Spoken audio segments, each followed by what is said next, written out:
For centuries, a single number has stirred unease, inspired countless stories, and found its way into everything from ancient scrolls to modern films.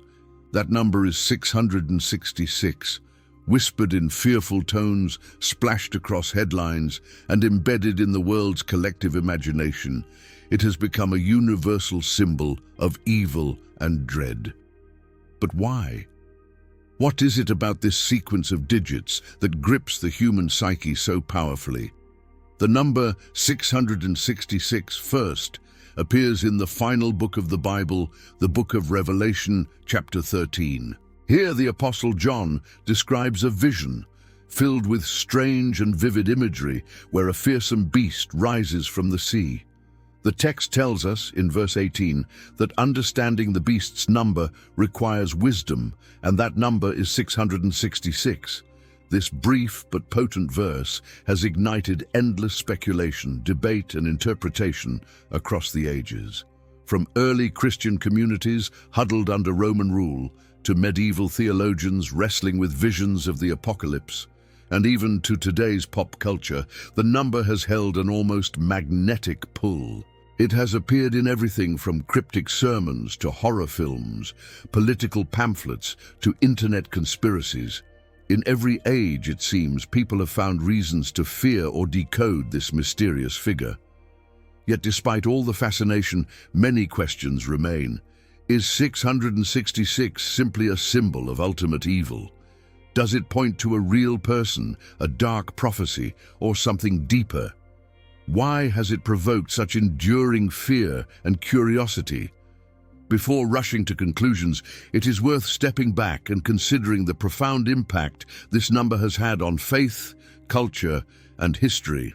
What started as a cryptic line in an ancient manuscript has grown into a powerful emblem, influencing generations of thought and belief. In this exploration, we are invited to set aside preconceived notions and look with fresh eyes at one of the Bible's most famous and misunderstood symbols. The journey begins by asking not just what 666 means, but why it matters so deeply and why it continues to resonate so forcefully in the human imagination. To truly grasp the significance of the number 666, one must first understand the broader vision in which it appears. The book of Revelation, written by John during his exile on the island of Patmos, is a text drenched in apocalyptic imagery, visions of cosmic conflict, divine judgment, and ultimate redemption.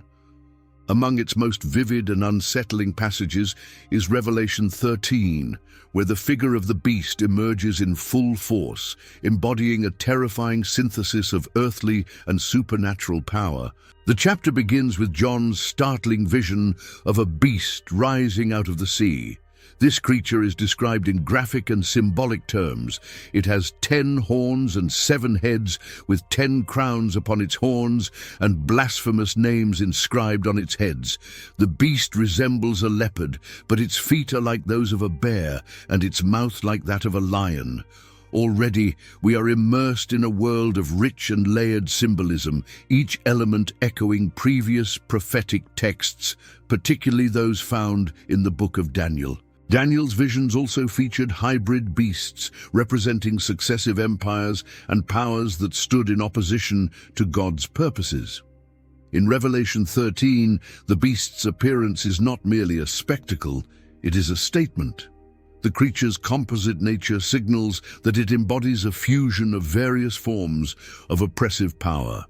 The 10 horns, often interpreted as symbols of complete political authority, and the 7 heads, reflecting fullness and complexity, suggest a power that spans across different realms and ages. And the crowns on the horns reinforce the beast's claim to rule, while the blasphemous names highlight its defiance of God's sovereignty.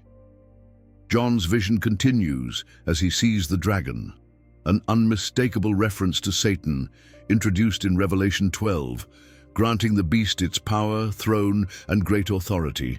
This connection between the dragon and the beast is crucial, underscoring that while the beast operates visibly in the earthly realm, its true source of power is spiritual and malevolent. The beast becomes the earthly agent of the dragon's will, enacting his purposes on a global scale. Verse 3 introduces an intriguing detail. One of the beast's heads appears to have received a mortal wound, but the wound has been healed. This miraculous recovery astonishes the world, leading people to marvel and worship both the dragon and the beast. The imagery here evokes the idea of counterfeit resurrection, a diabolical mirror of Christ's death and resurrection. It serves to deceive humanity, convincing many of the beast's invincibility and right to rule. This act of deception is a recurring theme in Revelation, highlighting the subtle and pervasive nature of evil. As the narrative unfolds, the beast is given a mouth to utter proud words and blasphemies, and it exercises authority for 42 months. This period, echoing earlier passages in Revelation, corresponds to a symbolic time frame of persecution and tribulation, a time of intense trial for God's people. The beast's power extends over every tribe, people, language, and nation, and it demands worship from all inhabitants of the earth except those whose names are written in the book of life. Here, the text draws a stark line between those aligned with God and those who succumb to the beast's dominion. In the second half of the chapter, a second beast appears, this time rising from the earth. This beast has two horns like a lamb, but speaks like a dragon, embodying the ultimate deception. It acts as a propagandist for the first beast, performing great signs, even causing fire to come down from heaven to earth. Through these wonders, it persuades the inhabitants of the earth to make an image in honor of the first beast. The second beast is often referred to as the false prophet in later chapters, emphasizing its role in religious deception and false worship.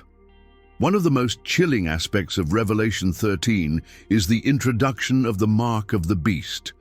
The second beast enforces that all people, regardless of status, receive a mark on their right hand or forehead. Without this mark, no one can buy or sell, a detail that has fueled centuries of speculation and anxiety. This mark serves not only as a tool of economic control, but also as a sign of allegiance, visibly identifying those who submit to the beast's authority. It is within this dramatic and foreboding context that verse 18 presents the cryptic clue about the beast's number. This calls for wisdom, John writes, signaling to the reader that what follows requires thoughtful discernment. The number of the beast is said to be the number of a man, and that number is 666. The deliberate call for wisdom implies that the number is not meant to be taken at face value alone. Rather, it is a piece of a larger prophetic puzzle that invites meditation and understanding. It is important to recognize that Revelation 13 is not merely about predicting future events. The text is rich with symbolic meaning, reflecting the realities faced by the early Christian community. Under Roman rule, believers were confronted with a world in which political power was often aligned with idolatry and injustice. The beast, in this context, represents more than a single ruler or regime. It stands as a symbol of all systems of power that exalt themselves against God and persecute his people. The chapter's vivid imagery serves a dual purpose: to unmask the true nature of worldly power and to encourage believers to remain steadfast. The vision of the beast is meant to reveal, not just terrify. It offers insight into the forces at work in the world, reminding readers that behind every visible oppression lies a deeper spiritual battle. John's message to his audience is clear. Despite appearances, God's sovereignty remains unchallenged, and those who endure in faith will ultimately triumph. In unpacking Revelation 13, it becomes evident that the figure of the beast and the mysterious number 666 cannot be understood in isolation. They are integral parts of a broader apocalyptic vision that speaks to the struggles between good and evil, faith and apostasy, truth and deception. Every detail, the beast's appearance, its actions, its mark, and its number, contributes to a tapestry of meaning that has resonated through the ages. Before one can delve into interpretations and theories about what 666 specifically points to, it is essential to sit with the text itself, to absorb its symbols, and to appreciate the weight of John's vision. Revelation 13 offers a sobering yet ultimately hopeful perspective. Though evil may seem overwhelming and unstoppable, its power is temporary and its end is assured.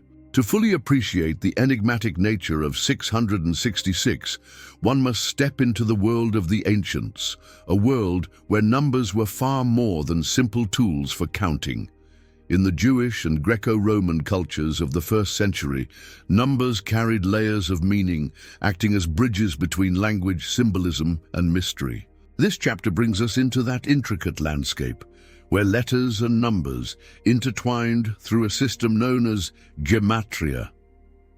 Gematria is the ancient practice of assigning numerical values to letters, words, and phrases.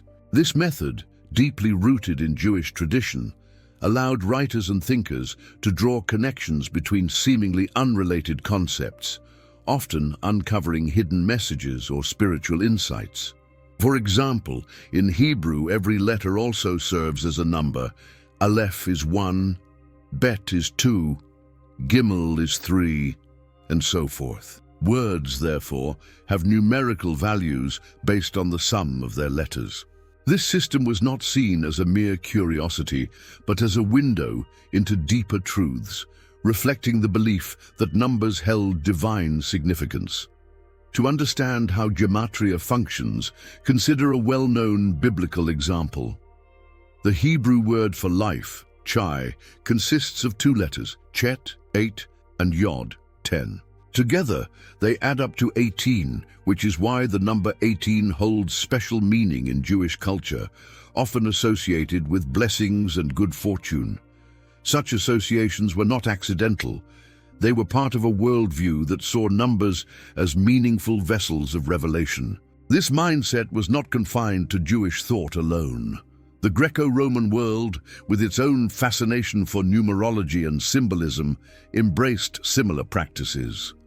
Greek, like Hebrew, is an alphabetic script where letters also have numerical values. This overlap allowed early Christians, many of whom were familiar with both Hebrew and Greek traditions, to engage deeply with the numerical puzzles presented in texts like Revelation. Against this backdrop, the appearance of 666 in Revelation 13 takes on a new dimension. To readers steeped in the traditions of gematria, the number was not a random figure plucked from the ether. It was a clue, a cipher inviting interpretation. John's instruction, "Let the one who has understanding calculate the number," is a direct appeal to this tradition of numerical insight. The word calculate here is crucial. It implies an intentional process of uncovering meaning rather than a passive reception of information. The ancient world abounded with examples of such numerical wordplay. Inscriptions found in archaeological sites reveal everyday uses of gematria, including messages of love and devotion. One famous example from Pompeii features graffiti that reads, "I love her whose number is 545. Without stating the lover's name outright, the writer invited others to decode the identity through the numerical value of the beloved's name, turning a personal sentiment into a playful riddle. Similarly, ancient Jewish and Christian texts often employed numerical codes to veil sensitive or dangerous messages. In times of persecution or political turmoil, openly naming an enemy could invite disaster. Gematria provided a way to speak boldly, yet obliquely, cloaking pointed critiques in the safety of numbers. It is within this tradition that Revelation's reference to 666 must be understood, not as an arbitrary mark of evil, but as a deliberate and calculated signal to those with eyes to see and minds to discern. Beyond individual names and words, entire theological concepts were sometimes expressed through numbers. The number 7, for instance, symbolized completeness and perfection, while 12 represented the people of God, as seen in the 12 tribes of Israel and the 12 apostles. 6, by contrast, fell just short of 7, symbolizing imperfection or incompleteness. In this way, 666, a repetition of 6 3 times, could be seen as a powerful symbol of ultimate imperfection or failure, amplifying the sense of falling short of divine completeness. It is also worth noting that numbers were used to establish connections between different scriptural passages. Rabbis and early Christian teachers often pointed to numerical correspondences as evidence of hidden unity within the sacred texts. This practice reinforced the belief that Scripture contained layers upon layers of meaning, waiting to be discovered by the diligent and faithful student. For John's audience, familiar with both Jewish and Greco-Roman coding practices, the number 666 would have immediately signaled that there was more beneath the surface of his vision. It was an invitation to probe deeper, to link the beast not only to a visible power but to its true nature and identity, a nature that, while veiled in numbers, could be discerned by those attuned to the language of Scripture and the symbols of their time. In reflecting on how numbers were understood in antiquity, it becomes clear that 666 was never meant to be a mere scare tactic or a mystical token of doom. It was part of a rich and complex tradition of symbolic communication, one that respected the intelligence and faithfulness of its readers. By embedding his message in gematria, John ensured that the faithful, even under threat and oppression, could recognize the forces arrayed against them, not through superstition, but through wisdom and understanding. Thus, the practice of gematria, far from being an esoteric footnote, sits at the heart of interpreting Revelation 13. It provides the framework within which 666 makes sense, transforming it from a number that inspires fear into a clue that demands reflection and engagement. The ancients saw in numbers a language of their own, a language that, when decoded, opened up new vistas of meaning and insight. Of all the theories that seek to explain the riddle of 666, none has captured scholarly attention as convincingly as the idea that it refers to the Roman Emperor Nero. This theory roots itself not in wild speculation, but in the historical realities faced by the early Christian community, a community that lived under the shadow of Roman power and at times endured brutal persecution for their faith. To understand why Nero's name is so closely linked with 666, one must look at both the political climate of the time and the linguistic tools available to John and his audience. Nero Claudius Caesar Augustus Germanicus, more commonly known simply as Nero, ruled the Roman Empire from AD 54 to 68. His reign became infamous for its cruelty, extravagance, and especially for the savage persecution of Christians. According to historical accounts, Nero blamed Christians for the Great Fire of Rome and subjected them to horrific punishments, burning them alive, crucifying them, and using them as spectacles in public games. For the fledgling Christian movement, Nero epitomized the embodiment of anti-Christian tyranny and wickedness. Given this context, it is not surprising that early Christians might have seen Nero as the personification of the beast described in Revelation 13. But how does his name connect to the number 666? Here, the practice of gematria, discussed earlier, provides the key. When the name Nero Caesar is written in Hebrew letters, it appears as Neron Caesar. Each letter carries a numerical value. The first letter, Nun, is worth 50. The second letter, Resh, is 200. The third letter, Vav, is 6. The fourth letter, which is a final Nun, is again 50. Then comes Kof, which is 100. After that, Samek, which is 60. And finally, Resh once more, which is 200. When you add these numbers together, 50 plus 200 plus 6 plus 50 plus 100 plus 60 plus 200, you get a total of 666. This remarkably precise alignment suggests that the number 666 was not a random figure, but a carefully crafted code pointing directly at Nero. Early Christians, facing the constant threat of imperial retribution, would have had every reason to veil their criticisms in such a way. By using gematria, John could indict Nero without risking immediate suppression of his text. Those familiar with Hebrew and the political climate would have understood the reference, while outsiders might have missed its deeper meaning. An intriguing wrinkle to this theory emerges when we consider variant manuscripts of Revelation, particularly one that lists the number of the beast as 616 rather than 666. The connection between Nero and the beast is also bolstered by other symbolic parallels. The detail in Revelation 13:3 about one of the beast's heads suffering a fatal wound and then healing has been linked to the so-called Nero Redivivus legend, a widespread rumor that Nero, after his death, would return to life and reclaim his throne. Some believed he had faked his death and was hiding, waiting to strike again. Others thought he would rise from the dead, echoing the beast's counterfeit resurrection in John's vision. This myth fueled ongoing fear and reinforced Nero's status as an enduring symbol of evil in the minds of many. However, while the Nero theory is compelling and supported by strong linguistic and historical evidence, it does not entirely close the case.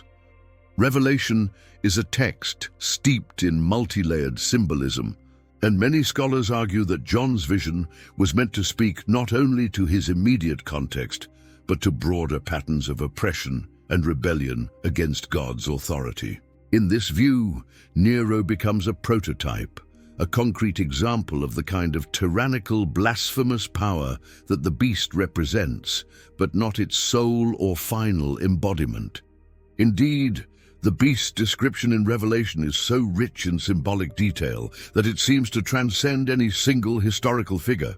The amalgamation of animal features, the universal scope of the beast's authority, and its deep connection with the dragon suggest that while Nero may have been the immediate referent, John was pointing to a larger, more timeless reality, the recurring presence of empires and leaders who exalt themselves above God, demanding absolute allegiance and using violence and deception to maintain their rule. This layered approach helps explain why the number 666 has remained relevant across centuries, long after Nero's reign ended. Each new generation has seen echoes of the beast in its own struggles, identifying new tyrants, new systems of oppression, and new challenges to faithfulness. Nero's shadow lingers as a historical anchor, but the beast's essence continues to manifest in varied forms. Thus, while the theory that 666 refers to Nero offers a powerful historical clue, it is only one piece of a much larger puzzle. The genius of Revelation lies in its ability to root its prophetic vision in the realities of its time, while also transcending that context to speak to enduring spiritual truths. Nero's name encoded in the number 666 serves as both a warning and a lens, highlighting the dangers of unchecked power and reminding believers of the need for wisdom, courage, and steadfast faith in the face of worldly corruption. As the centuries rolled on, the number 666 gradually escaped the confines of its original scriptural setting, evolving into one of the most enduring and sensational symbols of evil in human history. Its journey from the cryptic text of Revelation to a widespread cultural phenomenon is a testament to how symbols can morph and expand, shaped by the fears, hopes, and imaginations of successive generations. In the medieval period, Europe was a land steeped in religious fervor and often dominated by a pervasive fear of the supernatural. The unknown, whether in the form of disease, disaster, or descent, was frequently interpreted through a spiritual lens. It was in this climate that 666 gained new and alarming significance. No longer confined to discussions about ancient Roman emperors or apocalyptic prophecy, the number became entangled in the growing anxieties about witchcraft, heresy, and the devil's pervasive influence on the world. During the rise of inquisitions and heresy trials, individuals accused of practicing witchcraft or holding unorthodox beliefs were sometimes linked, directly or indirectly, to 666. Manuals for witch hunters, such as the infamous Malleus Maleficarum, while not always citing the number, explicitly operated within a worldview in which symbols of evil, like 666, hovered just beneath the surface of every perceived act of rebellion against the Church. This association fed a growing obsession with identifying visible signs of satanic influence, and 666 stood as a prime candidate for such a mark. At the same time, political rivalries often borrowed the language of Revelation to frame opponents as agents of evil. In religious and political propaganda, labeling a rival faction or leader as connected to 666 became a powerful rhetorical weapon. Both Protestants and Catholics, during the fervent disputes of the Reformation, accused each other of embodying the beast, weaving the number into sermons, pamphlets, and polemics.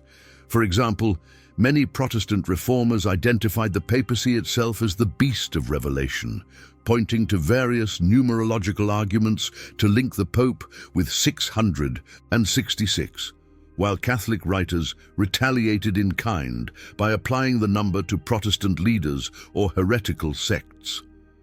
As printing technology advanced, these accusations and theories spread more widely than ever before.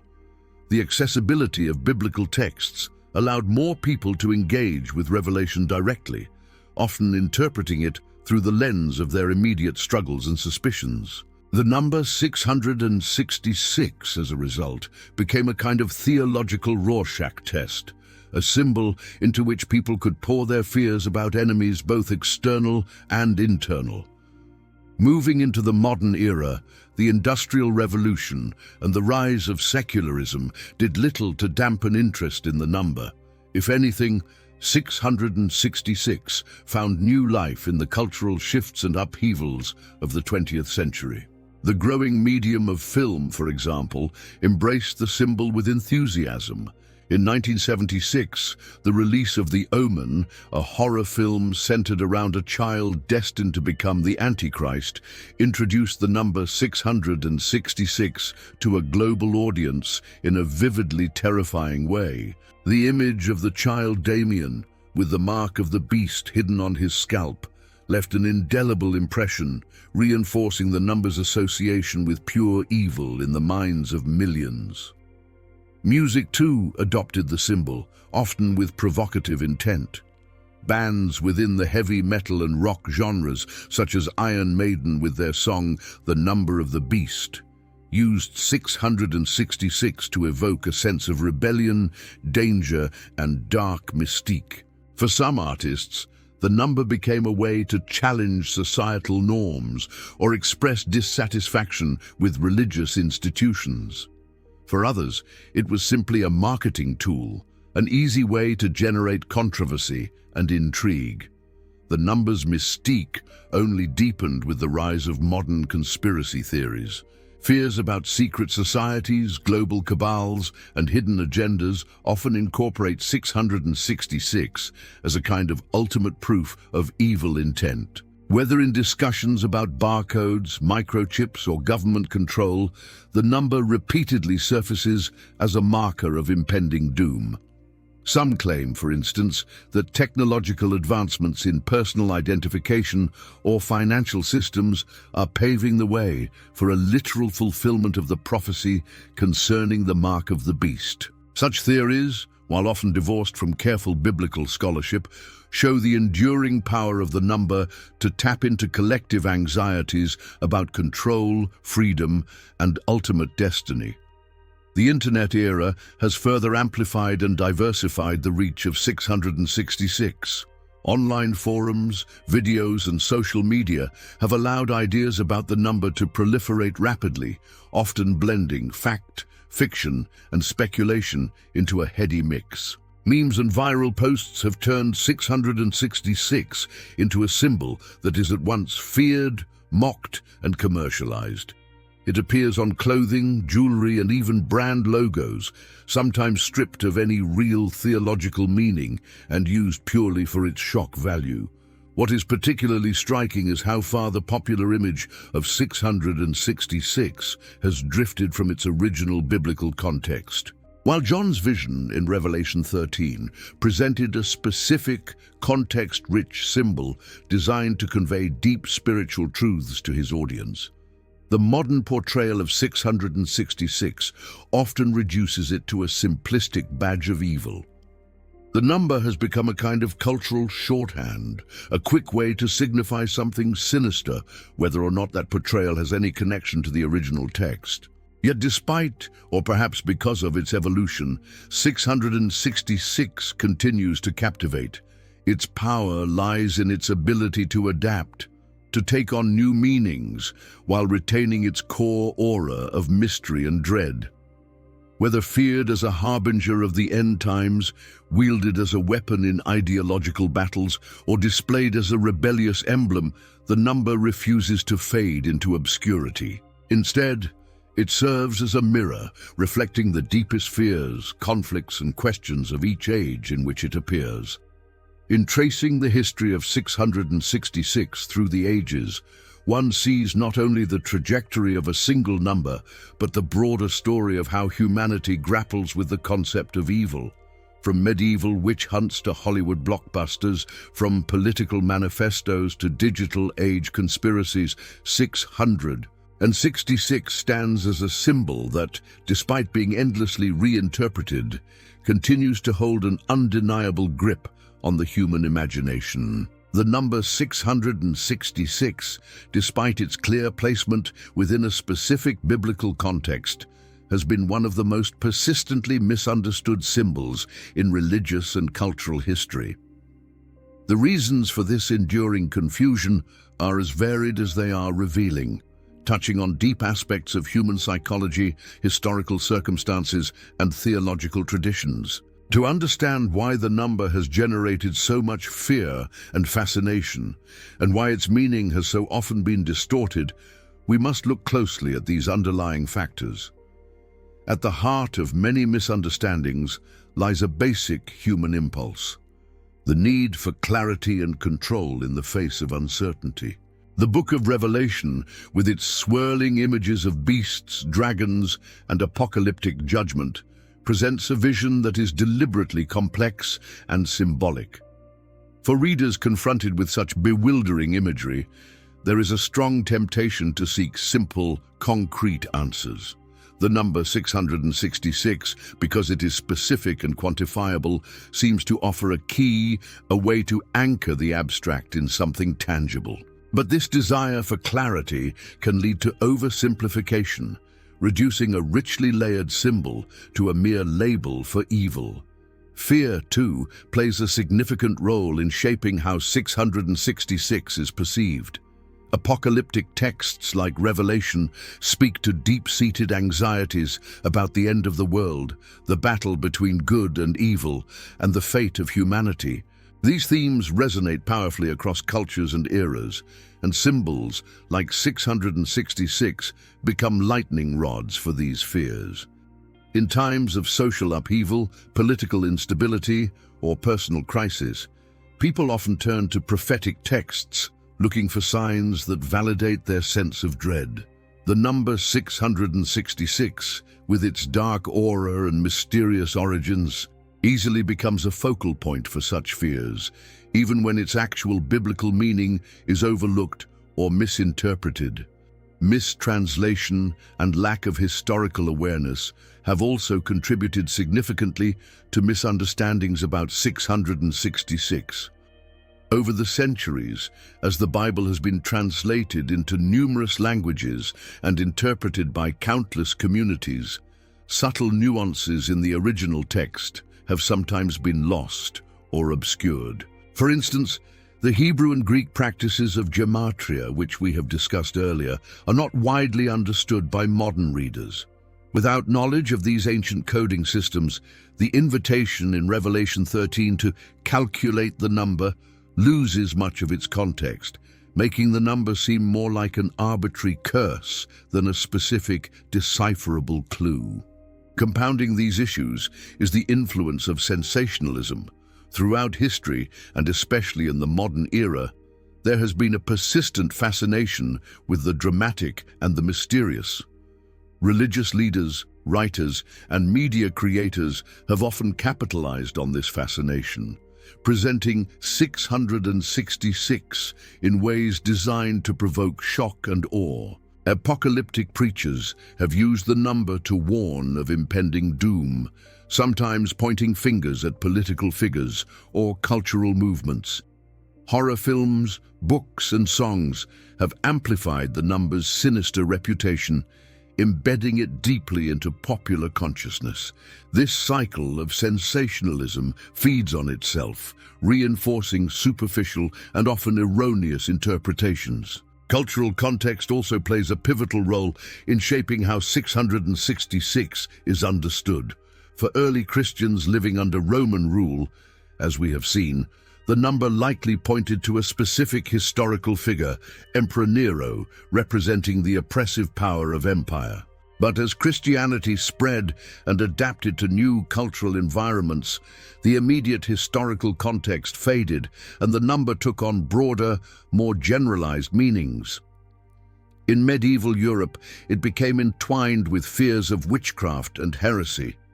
In the modern West, it morphed into a symbol of global conspiracy and occult power. Each era, bringing its own concerns and imagination, has layered new meanings onto the original symbol, often distorting its foundational significance. Another factor worth considering is the psychological comfort that comes from having a clearly defined enemy. By attaching the label of 666 to particular individuals, groups, or phenomena, people can externalize their fears and focus their anxieties on a tangible target. This tendency simplifies a complex moral and spiritual landscape, making it easier to distinguish between us and them, the righteous and the wicked. But in doing so, it risks missing the deeper warnings embedded in Revelation, warnings that speak not only of external threats, but also of the pervasive and often subtle nature of evil in human societies and even within individuals. Religious education, or the lack thereof, has also played a part in perpetuating misunderstandings. Many people encounter the number 666 not through careful study of Scripture, but through second-hand sources. Sermons that emphasize fear, movies that prioritize drama over accuracy, or internet articles that thrive on sensational claims. Without access to solid biblical teaching and historical insight, it becomes all too easy for misconceptions to take root and flourish. It is also important to recognize the role of selective reading. Revelation 13:18 explicitly calls for wisdom and discernment in interpreting the number of the beast. Yet rather than embracing this call to thoughtful engagement, many have approached the text with a predetermined desire to confirm their suspicions or fears. This selective approach, focusing narrowly on the number while ignoring the broader context of the vision, has led to interpretations that are not only simplistic, but often misleading. In reflecting on why 666 has been so persistently misunderstood, we uncover broader truths about how people engage with sacred texts. There is a delicate balance between reverence and rigor, between awe and analysis. When fear and sensationalism overshadow careful study, the result is a distortion of meaning, turning symbols meant to provoke reflection into tools that fuel anxiety and division. Ultimately, the enduring misconceptions about 666 challenge us to adopt a more nuanced and historically grounded view. They invite us to resist the lure of easy answers and instead approach the text with the wisdom and discernment that revelation itself demands. By doing so, we not only gain a clearer understanding of the number, but also cultivate a deeper appreciation for the rich and complex tapestry of biblical prophecy.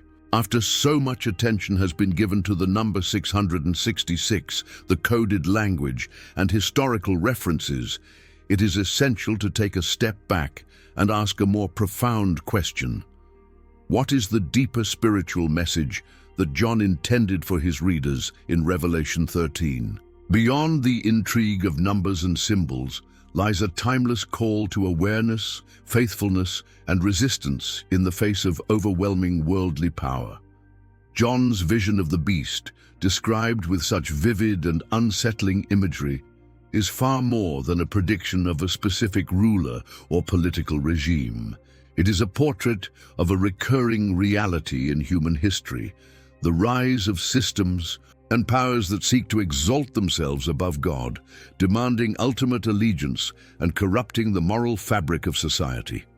The beast, in this sense, becomes a symbol not just of one empire or figure, but of all expressions of oppressive power that stand in opposition to divine truth. At its heart, Revelation 13 presents a sobering reflection on the nature of evil. Unlike simple portrayals of wickedness as something easily identifiable and outwardly monstrous, John's vision reveals evil as something seductive, deceptive, and often intertwined with worldly success and influence. The beast does not merely force submission through brute strength, it dazzles the world with signs, wonders, and promises of security. It offers a counterfeit vision of peace and prosperity, leading many to believe that allegiance to its power is both necessary and beneficial. This theme of deception is central to John's message. Evil, in the world of Revelation, does not always come with clear warning signs. It often disguises itself as righteousness, cloaking its true nature in the symbols of legitimacy and authority. The second beast, described as having two horns like a lamb but speaking like a dragon, embodies this principle perfectly. Outwardly, it appears gentle, even Christ-like, but its words betray its true allegiance. This image serves as a powerful warning. Appearances can be misleading, and discernment is crucial for those who seek to remain faithful. John's call to faithfulness is woven throughout Revelation 13. Despite the beast's seemingly unstoppable power, and despite the intense pressure to conform, there is a clear expectation that believers will resist. The passage makes it plain that not everyone will bow to the beast. Those whose names are written in the book of life, those who remain steadfast in their allegiance to God, refuse to worship the beast or accept its mark. This refusal comes at a cost, often involving suffering, exclusion, and even death, but it is presented as the true path of victory. In this way, Revelation 13 speaks to the universal and timeless struggle faced by people of faith, the tension between loyalty to God and the demands of worldly systems. Throughout history, believers have found themselves confronted with choices that test their convictions, whether under oppressive regimes, in the face of cultural pressures, or amid subtle temptations to compromise their values for personal gain. John's vision reminds readers that faithfulness is rarely easy, but it is always essential. One of the most profound lessons of Revelation 13 is the assertion that ultimate power belongs to God, not to the beast. Although the beast is allowed to exercise authority for a limited time, this power is temporary and under divine constraint. The sovereignty of God is never truly threatened, even when appearances suggest otherwise. This perspective offers hope and assurance to believers who face trials, affirming that their endurance has eternal significance. Moreover, the chapter challenges readers to rethink their understanding of victory. In worldly terms, power and success are often measured by dominance, wealth, and control. But in the vision of Revelation, true victory is defined by faithfulness to God's commands, even unto death. This inversion of worldly values is a hallmark of the entire book, reminding readers that God's kingdom operates on principles radically different from those of human empires. John's message also emphasizes the importance of wisdom and discernment.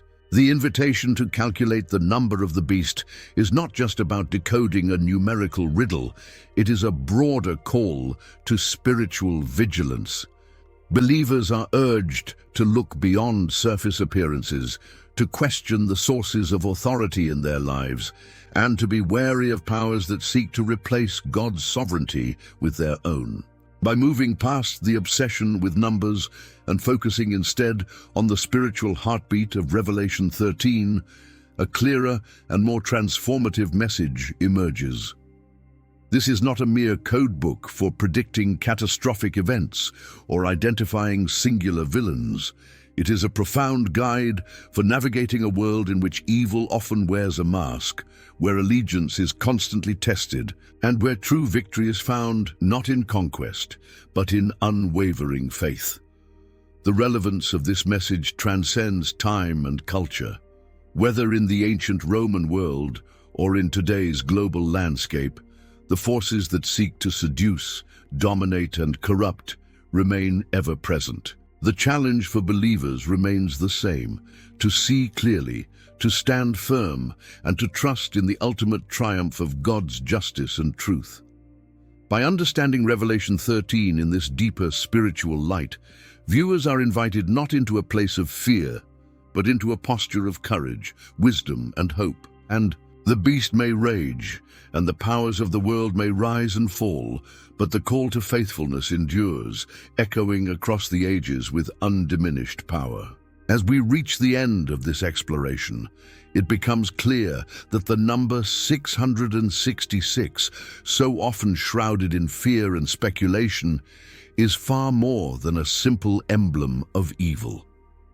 Our journey has traced its path from the cryptic verses of Revelation 13 through the complex web of historical, cultural, and theological interpretations that have developed over centuries. And in doing so, we have uncovered a deeper truth, one that offers not anxiety, but insight, not dread, but hope. At the heart of John's vision is a call to wisdom. His directive to calculate the number of the beast is not a mere challenge to crack a code. It is an invitation to thoughtful reflection, spiritual discernment, and courageous faith. Through the lens of history, we have seen how early Christians likely understood this number as a veiled reference to Nero, a brutal oppressor whose reign of terror left indelible scars on the fledgling church. By encoding Nero's name in the language of gematria, John armed believers with both knowledge and caution, helping them navigate a world fraught with danger. Yet, as we have also discovered, Revelation's message was never meant to be frozen in its first-century context alone. The beast and its number have echoed through the ages, morphing into symbols that reflect each era's unique struggles with power, deception, and oppression. From medieval fears of heresy to modern-day conspiracy theories and pop culture portrayals, 666 has been wielded, misused, and reimagined in ways that often stray far from its original intent. Despite this, the enduring power of the number speaks to a universal human concern, the confrontation with evil in all its forms. John's vision reminds us that evil is not always obvious or overt. It can appear alluring, persuasive, and even righteous on the surface, masking a deeper corruption beneath. Revelation 13 teaches that the true battle is not just against external forces, but also against the subtle temptations to compromise our deepest convictions. One of the key insights from this exploration is the recognition that Revelation, including its most cryptic symbols, was never meant to instill paralyzing fear. Instead, it serves as a guide, a map for believers navigating a world where worldly powers often seem overwhelming. John's vision calls readers to steadfastness, to hold fast to their faith, and to trust in the ultimate sovereignty of God, even when circumstances appear bleak. We have also seen that numbers in the biblical worldview are not arbitrary. They carry symbolic weight, connecting language, theology, and prophecy in intricate ways. The number 666, with its rich backdrop of gematria and symbolism, is a perfect example of this dynamic. It reminds us that Scripture often speaks in layers, inviting readers into deeper engagement and understanding. By embracing John's call for wisdom, we move beyond surface-level interpretations and allow ourselves to be shaped by the text's fuller meaning. This means resisting the allure of sensationalism and instead approaching Revelation with reverence, context, and humility. It means recognizing that the battle described is not just historical or futuristic, but ongoing, a daily call to resist the seductions of power, materialism, and spiritual compromise. Perhaps the most hopeful message of all is that Revelation, even in its darkest visions, always points toward redemption. The forces of evil, symbolized by the beast and marked by the number 666, are powerful but ultimately limited. Their reign is temporary, their victories fleeting. God's justice, by contrast, is eternal, and his promise to those who endure is one of ultimate restoration and joy. In decoding the mystery of 666 with wisdom, we are reminded that Scripture at its core is a testament to God's unwavering commitment to truth, justice, and love. Even the most cryptic symbols, when properly understood, draw us closer to these enduring realities. And so, rather than shrinking in fear at the sight of the number 666, we are invited to stand firm in faith, armed with understanding, and to look ahead with hope, knowing that the final word belongs not to the beast, but to the one who sits on the throne. Thank you for joining us on this deep dive into the true meaning of 666. We hope this exploration has given you new insight, challenged old assumptions, and inspired you to look at Scripture with fresh eyes and an open heart. If you found this video helpful or thought-provoking, don't forget to subscribe to the channel for more content like this. Please give the video a thumbs up, share your thoughts or questions in the comments section below, and most importantly, share this video with your friends and family who might also be interested in uncovering the deeper truths of faith and Scripture. Your support helps us grow this community and continue bringing thoughtful and meaningful content to viewers around the world. Thanks again for watching, and we look forward to seeing you in the next video.